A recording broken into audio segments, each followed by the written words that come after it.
Ciberclarias están desatadas. Hemos recibido ataques de Rusia, de Pakistán, las redes, los WhatsApp, están tratando todo el tiempo de robarnos la posibilidad, las plataformas para evidentemente tratar de callarnos. Nosotros tenemos todas las seguridades, las 250.000 seguridades. Eso es prácticamente imposible, es imposible que lo consigan, pero aún así ellos siguen insistiendo. ¿Cuál es el detonante? La manifestación en Londres. Ese es el detonante de lo que está ocurriendo. Hay muchísima gente que está mandando su video, que va a participar, hay muchísima gente confirmando que va a estar en Londres. La gente ha entendido que es importante que estemos allí, que es importante que señalemos que la deuda ha sido contraída por el Partido Comunista, que es importante que digamos al mundo que nada de este dinero que hoy debe el pueblo cubano y sus futuras generaciones fue invertido en el bienestar del cubano de a pie, que todo este dinero fue robado, y es una manera de denunciar allí donde la dictadura busca dinero, busca ayuda, busca salvación. Es el mejor momento para denunciar públicamente que la dictadura cubana es una dictadura corrupta, asesina, brutal, y que lo único que le interesa es el bienestar de sus mayimbes, como Sandro Castro, que ya está estrenando su ropita que se compró en Zara. ¿Se acuerda del video que le pusimos de Sandro Castro en Cancún comprándose ropita en Zara? Bueno, ya se ve exponiéndose en las redes con su ropita, con sus mujeres, con su guapachanga, porque esto es lo único que a ellos les interesa: vivir la vida, gozar la vida, disfrutar la vida, relacionarse con el mundo, expandir sus tentáculos por el mundo, y que usted siga en la cola, aterrillado, en el derrumbe, jodido, pidiendo por favor un saco de cemento, por favor un poquito de sal, por favor un pollito, un pedacito de pollo, mientras lo alimentan con hueso, con harina llena de gorgojo, le venden pan con gusano. Esta es la realidad. La dictadura cubana, ¿qué quiere? Que los cubanos no se manifiesten en Inglaterra. A la dictadura cubana le preocupa mucho la convocatoria. De hecho, ya hay una contraconvocatoria hecha por comunistas en Inglaterra y por grupos de apoyo a la dictadura cubana que están utilizando este post y que de esta manera se convocan. Nosotros somos muchos. Nosotros no tenemos nada que ocultar. La dictadura sí. Tiene que tratar de convencer a las leyes inglesas que ellos quieren pagar una deuda que Fidel Castro en el Fórum de los Países no alineados, creo que fue en el sexto fórum de eso, Fidel Castro desconoció la deuda y dijo que no iba a pagar absolutamente nada. Ahora el discurso de la dictadura es: Cuba siempre ha estado dispuesto a negociar la deuda, Cuba siempre, Cuba siempre, Cuba siempre. Cuba siempre lo que ha dejado de pagar lo que debe. No lo digo yo, lo dicen los economistas. Hay un economista que reside en España, el señor Amor, que hoy me concedió una entrevista en la tarde, y le agradezco muchísimo porque quiero que esta conversación que grabé con él, esta entrevista que grabé con él, le aclare la mente a esos cubanos que están viendo a otros coterráneos que viven en Europa diciendo que ir a Europa, ir a Londres, ir a esta manifestación va a traer como resultado que el pueblo cubano se vea más afectado, se vea más pobre, se vea y se vea. Incluso personas que han estado en los eventos de mi gira por Europa y que en esos eventos, específicamente en el de Milano, jamás se levantaron y dijeron: yo estoy completamente en contra de hacer ninguna protesta en ningún lugar, porque eso va a empobrecer al pueblo cubano mucho más. No tuvieron el valor de hacerlo. Sin embargo, ahora parece que han recibido alguna orden, alguna orientación y han salido a tratar de confundir a los cubanos en Europa, a tratar de enturbiar el discurso. Ya incluso hablan esas personas, que no te voy ni a poner video, ni te voy a poner nada, porque no me da la gana de darle la exposición que quiere. Ya incluso está hablando esa gente de que el pueblo cubano es pobre desde hace muchos años por culpa del embargo. O sea, hay una intención de confundir, hay una intención de desanimar a los cubanos que desde Europa van a ser obviamente los protagonistas de esta manifestación. Quiero que escuchen mi entrevista con este reconocidísimo economista que tiene una visión clara de lo que representa este juicio y lo principal, el precedente que puede crear para que Cuba tenga obligatoriamente que responder ante todas las deudas que tiene con muchos países. Mire aquí lo que hablamos. Las gracias a ti por invitarme aquí a tu programa, es un placer, y a ver si podemos aclarar un poco todo esto que está ocurriendo en estos días, que parece que es más ruido que nueces, todavía de momento, ¿eh? ¿Qué va a suceder según su visión en Inglaterra este 24 de enero? Bueno, va a ser muy difícil saber qué van a decidir los jueces, pero el proceso judicial tiene tres lecturas que son muy importantes para los comunistas de Cuba. En primer lugar, que no se puede jugar con fuego porque te queman las manos. Ellos han jugado con fuego al no pagar la deuda. Yo recuerdo a Fidel Castro condenando al imperialismo y a la deuda internacional y diciendo que eso no se tenía que pagar, que los países tenían que mostrar su independencia. Bueno, esa huida loca en algún momento se acaba. Y se acabó. Ya tienen ahí a un tribunal que les va a decir que no pagar deudas es inmoral y tiene castigo. Y por tanto, esto es una de las primeras lecturas que vamos a sacar de esta experiencia. La segunda lectura es que no se puede engañar a la gente y el régimen comunista vuelve de nuevo a engañar.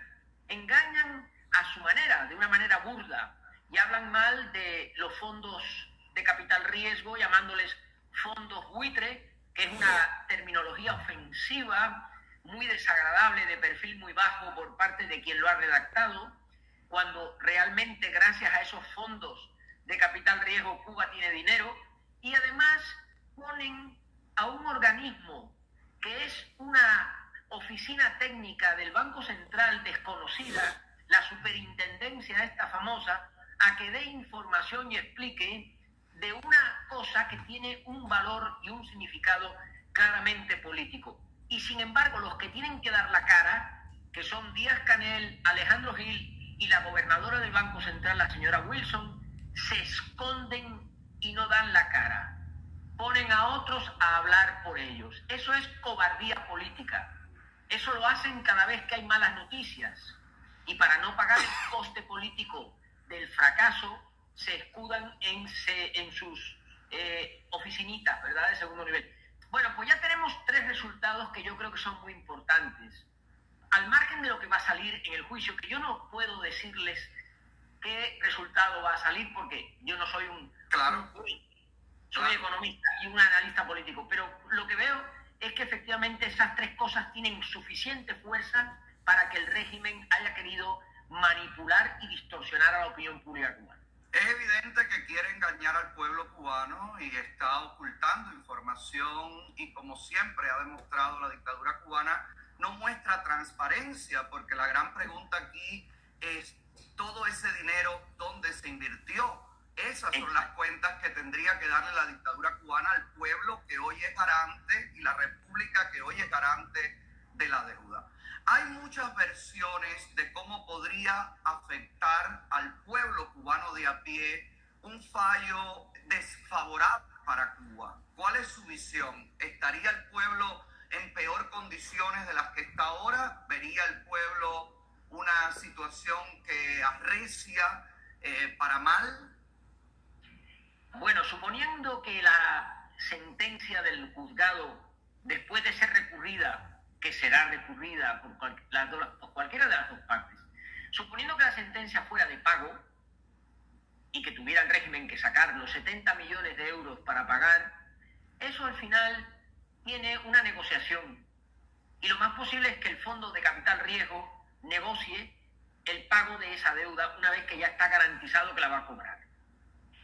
Lo que quiero transmitir es que esta primera operación de Londres no va a suponer graves problemas para el pueblo cubano, en mi modo de ver. Ya los problemas se están produciendo porque llevamos un año y pico que están pagando a abogados, despachos de abogados, de bufetes. 5 millones.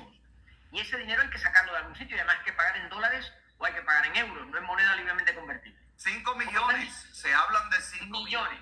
Correcto, millones. Pero esta operación de 70 millones con el CFR1 se acaba ahí. En mi opinión, lo peor va a ser cuando lleguen otras querellas que se apoyen en la sentencia judicial que se va a dar en Londres. Porque esto crearía un precedente y los otros acreedores, como por ejemplo la propia Argentina, a la que le deben todavía los FIA y todo aquello que hace muchos años tuvieron, esos otros acreedores, esos otros países que no han encontrado el camino para llevar a Cuba a las cortes, bueno, pues aquí tendrán ya una puerta abierta. Evidentemente, jurisprudencia que llaman los jueces y que, perdón, los abogados, los juristas y que los economistas sabemos que al final acaba siendo dinero. Dinero que va a tener el régimen que ir pagando a los respectivos creyentes. El problema, Alex, es que Cuba no publica estadísticas oficiales de la deuda. Estamos absolutamente a oscuras. El último dato oficial se publicó en la ONEI al año 19, hablaba de que la deuda externa se calculaba en torno a un 20% del Producto Interior Bruto de aquel año. Estamos hablando de 18.000 millones de dólares. Esa cifra, según mis cálculos, es la mitad del volumen de la deuda que debe de tener Cuba y que no declara oficialmente. Estamos hablando de casi el valor real del Producto Interior Bruto de la economía cubana en deuda. Es decir, que el PIB de un año, la actividad económica del país en un año, se tiene que destinar a pagar esa deuda si todo el mundo la exige de manera inmediata. Estamos, por tanto, ante un terremoto. Y, bueno, la lectura positiva que esto tiene es que si el régimen recibe el tirón de orejas y tiene que pagar, la deuda irá desapareciendo. Y, curiosamente, conforme desaparezca esa deuda, el acceso de Cuba a los mercados de capitales va a ser mucho más fácil, más flexible y podrá beneficiarse de unas condiciones mejores porque cumpliendo con lo que tiene que cumplir, que no ha hecho hasta ahora, los mercados de capitales la recompensarán. Claro. Y aquí entra la pregunta, ¿dónde está el bloqueo que habla Cuba? ¿Dónde está lo que le ha afectado todos estos años y que según ellos ha causado la miseria del pueblo cubano? Realmente la responsabilidad de esta miseria recae en que son malos pagadores, en que son improductivos y profundamente mediocres a nivel económico y social y de todas partes y político. Completamente de acuerdo. Es más, mira, los países que reciben ayuda del exterior, tanto cooperación al desarrollo como inversiones procedentes de mercados de capitales, lo que hacen es desarrollarse. Tú tienes ahí el ejemplo de lo que llamamos los economistas los dragones asiáticos. Corea, Tailandia, Hong Kong, países que en la década de los años 80 del siglo pasado se desarrollaron gracias a la inversión extranjera. Ahí tienes el caso de Chile, tienes el caso de Uruguay, tienes el caso ahora de la República Dominicana, que es un dragón latinoamericano, caribeño, creciendo gracias a la inversión extranjera. La inversión extranjera se destina a cosas que benefician el desarrollo de la economía nacional. Ese argumento comunista de que los fondos de capital riesgo son buitres sobre la víctima para devorarlo, eso es mentira. Eso es la imaginería comunista que ya no tiene sentido en el mundo global del siglo XXI en el que nos encontramos. Y por tanto lo que no tienen que hacer es engañar a nuestros compatriotas. Los cubanos tienen que ser conscientes de que el régimen les engaña para todo. Pero en este caso concreto de Londres, el engaño es absurdo, porque lo que están diciendo es justo lo contrario de lo que ocurre en la realidad. Si Cuba hubiera hecho bien los deberes y no hubiera tenido a un Fidel Castro que no pagaba la deuda, Cuba accedería fácilmente a los mercados de capitales internacionales y podría perfectamente obtener ayuda económica para sus programas de desarrollo, como cualquier otro país del mundo, pero por culpa de no pagar y por esa ideología absurda que domina el país, el modelo económico marxista y comunista, no se pagan las deudas, se actúa de manera histriónica en los foros internacionales condenando a los especuladores, a los fondos buitres, todas estas cosas, y eso es lo que trae estas consecuencias. Lo que yo te decía al principio, ya corrieron mucho y de pronto, ¡pam!, se chocan contra una pared y ya no pueden avanzar más. En el caso de Grecia, con su deuda en Europa, sí, tuvo que vender territorios, tuvo que ceder territorios o venderlos. ¿Esto podría ser una solución para Cuba, ceder territorios a sus acreedores? Bueno, la decisión de Grecia se tomó después de que llegó a un acuerdo con los acreedores. Es decir, Grecia tenía una deuda superior a 68.000 millones de dólares en el año 2008. Precisamente la mayor parte de esa deuda estaba en el Club de París y el Club de París la exigió. Aquí mismo le debe Cuba. Y lo ganaron y Grecia tuvo que pagar. ¿Cómo pagó? Negociando. Y pagó, como tú has dicho muy bien, entregando islas, soberanía nacional a los acreedores. Si el régimen comunista cubano negocia entregar soberanía nacional a los acreedores, el mensaje comunista que los niños cubanitos aprendíamos desde chiquiticos de la soberanía nacional es inviolable y todo esto, se acabó. Se acabó porque la están vendiendo a bajo coste. ¿A quién? A quienes no les pagan las deudas. Con esto... Esta puede ser una solución para ellos porque de hecho hemos visto que a compañías canadienses le dieron la explotación exclusiva de un callo. Ellos lo pueden presentar así. Vamos a dar para que exploten esta zona y realmente es una zona que están vendiendo. El modelo de gestión mixto que utiliza el régimen con las empresas de Canadá o las españolas le deja todavía a Cuba lo que llamamos los economistas la acción de oro. Es decir, que la decisión la tiene siempre el régimen cuando pone esos activos a disposición del capital extranjero. No. Lo que le pasó a Grecia es que perdió un trozo de Grecia. No es lo mismo. Es como que una callería en la zona de Icacos pase a ser de titularidad británica. Que toda la callería norte pase a ser territorio francés o inglés. No sería territorio cubano, sería titularidad de una nación que el régimen comunista cubano tiene que cederle territorio a cambio de compensar las deudas. Para ahí un momento, eso fue lo que le pasó a Grecia. ¿Usted está oyendo esto? ¿Usted está viendo lo peligroso de todo esto?